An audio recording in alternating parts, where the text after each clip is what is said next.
Kutch live અસ્મિતા news ચેનલને like, comment, share, subscribers.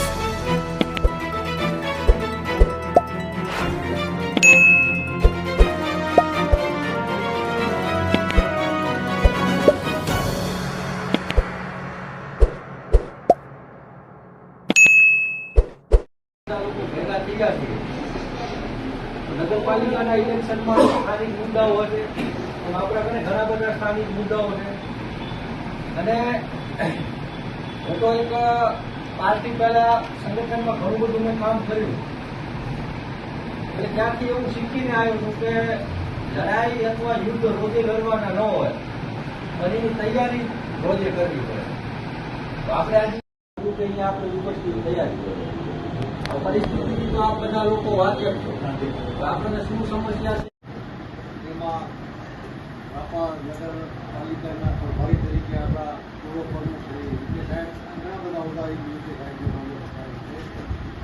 અમારી ધારાસભ્ય શ્રી સતીભાઈ, આપણા રાપા તાલુકા શ્રી ભીખુભાઈ તથા ભચાઉ શહેર અને રાપા શહેરના કોંગ્રેસના પ્રમુખશ્રીઓ અને ઘણા બધા મિત્રો બધા નામ લેવા જશું તો ટાઈમ લાગે એટલે આપણે કોઈને ટાઈમ બગાડવો નથી.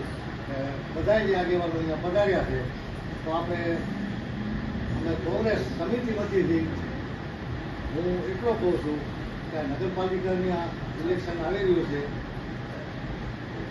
વધારે તો કાંઈ કહેવાનું નથી. જે આ જગુભાઈએ વાત કરી એમાં જે મૂલ્ય આવી થોડામાં બધું ઘણું આવી ગયું. ભાષણ કહો તો ભલે, સત્ય હકીકત કહો તો ભલે, વાત કહો તો ભલે, અનુભવ કહો તો ભલે. એટલે જગુભાઈને જે બોલ્યા એનો ખરેખર ધન્યવાદ આપું છું.